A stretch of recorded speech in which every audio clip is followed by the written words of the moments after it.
Hello friends, welcome to SSC and champ. आज के video में हम एक करंट अफेयर के टॉपिक को कवर करेंगे। आप लोगों को पता ही है कि अभी डॉक्टर मनमोहन सिंह, जो कि हमारे पूर्व प्रधानमंत्री थे, उनकी डेथ हो गई है और आने वाले टाइम में इनसे बहुत सारे क्वेश्चंस एग्ज़ाम में पूछे जाएंगे। तो चलिए दोस्तों, वीडियो को शुरू करते हैं। डॉक्टर मनमोहन सिंह एक महान शिक्षक, अर्थशास्त्री और एक महान प्रधानमंत्री थे। चलिए इनके प्रारंभिक जीवन को देखते हैं। इनका जन्म 26 सितंबर 1932 को पंजाब प्रांत, जो कि ब्रिटिश इंडिया में उसे पंजाब प्रांत कहते थे, वहाँ के गाह गांव में हुआ था और वर्तमान में ये क्षेत्र पाकिस्तान में आता है। इनकी मृत्यु 26 दिसंबर 2024 को नई दिल्ली के एम्स में हुई।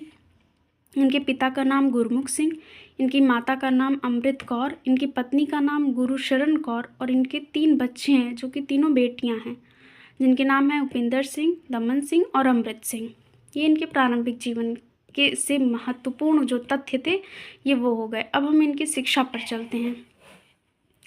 1948 में इन्होंने मैट्रिक, 1950 में इंटरमीडिएट, 1952 में ग्रेजुएशन और 1954 में पोस्ट ग्रेजुएशन किया और ये सब का सब इन्होंने पंजाब से ही किया, पंजाब यूनिवर्सिटी से। 1957 में कैम्ब्रिज यूनिवर्सिटी से इकोनॉमिक्स में इन्होंने डिग्री की और 1962 में ऑक्सफोर्ड यूनिवर्सिटी से डिफिल की उपाधि ली।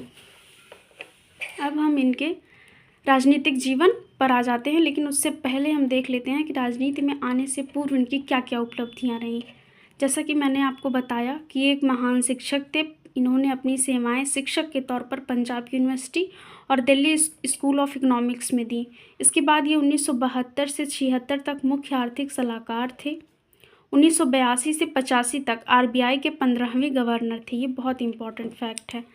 इसके बाद ये योजना आयोग के उपाध्यक्ष भी थे 1985 से 87 तक और इसके अलावा इन्होंने वैश्विक संस्थाओं जैसे अंकटाड और वर्ल्ड बैंक में भी काम किया। इसके बाद इनके राजनीतिक जीवन को देखते हैं। ये 1951 से 2024 तक ये मेंबर ऑफ पार्लियामेंट थे राज्यसभा के। ये 1991 से 96 तक देश के 22वें वित्त मंत्री थे, जब प्रधानमंत्री थे पीवी नरसिम्हा राव। और यहीं से बहुत इंपॉर्टेंट क्वेश्चन पूछा जाता है कि इन्हीं के टाइम पर एलपीजी रिफॉर्म्स हुए थे, जिससे हमारी इकोनॉमी को बहुत बड़ा बूस्ट मिला था। एलपीजी मतलब लिबरलाइजेशन, प्राइवेटाइजेशन एंड ग्लोबलाइजेशन। इसके बाद राज्यसभा में ये 10वें विपक्ष के नेता थे 1998 से 2004 तक। फिर ये 13वें प्रधानमंत्री थे। व्यक्ति के क्रम में यदि हम देखें तो ये 13वें थे और यदि हम कार्यकाल के क्रम में देखें तो ये 13वें और 14वें थे। तो अगर आपको कहीं 13वें और कहीं 14वें लिखे मिल रहा है तो आपको उससे कंफ्यूज नहीं होना है, क्योंकि इनका कार्यकाल दो टेन्योर इन्होंने पूरे किए थे। इनके फर्स्ट टेन्योर इनका जो था वो 2004 से 2009 तक का था और इसमें जो बहुत इम्पॉर्टेंट जो काम हुए वो है फर्स्ट नरेगा एक्ट 2005 और दूसरा एक्ट आरटीआई एक्ट 2005।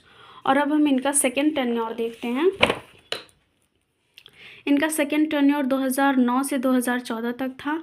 इसमें इनके ऊपर बहुत सारे आरोप लगे कि 2G स्पेक्ट्रम घोटाला और राष्ट्रमंडल खेल घोटाला जैसे बहुत सारे इनको विवादों का सामना करना पड़ा और फिर 2014 में इनकी सरकार गिर गई।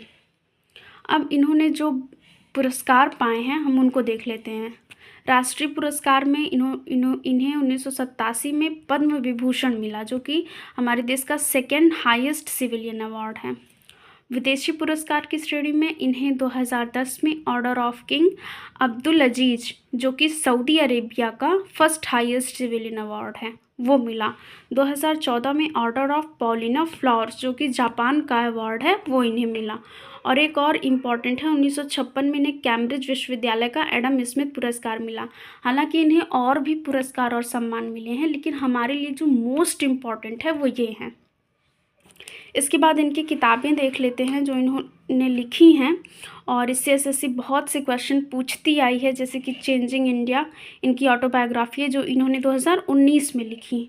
The quest for equity in development, economics से रिलेटेड ये बुक है और ये 1986 में लिखी। To the nation for the nation, लोकप्रिय भाषणों के इनके कुछ अंश हैं वो इस बुक में हैं।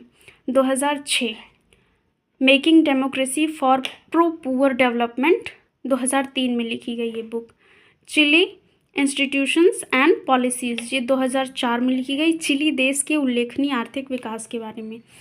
ऐसे अगर हम बुक को याद करते हैं तो हमें वो याद नहीं रहती, लेकिन अगर हमें ये पता चल जाता है कि ये बुक इससे रिलेटेड है, मतलब जैसे to the nation for the nation में क्या बात की गई है, तो हमें याद करने में आसानी हो जाती है। सो थैंक यू दोस्तों, अगर आपको वीडियो अच्छा लगा हो तो चैनल को लाइक शेयर और सब्सक्राइब करें। Thank you.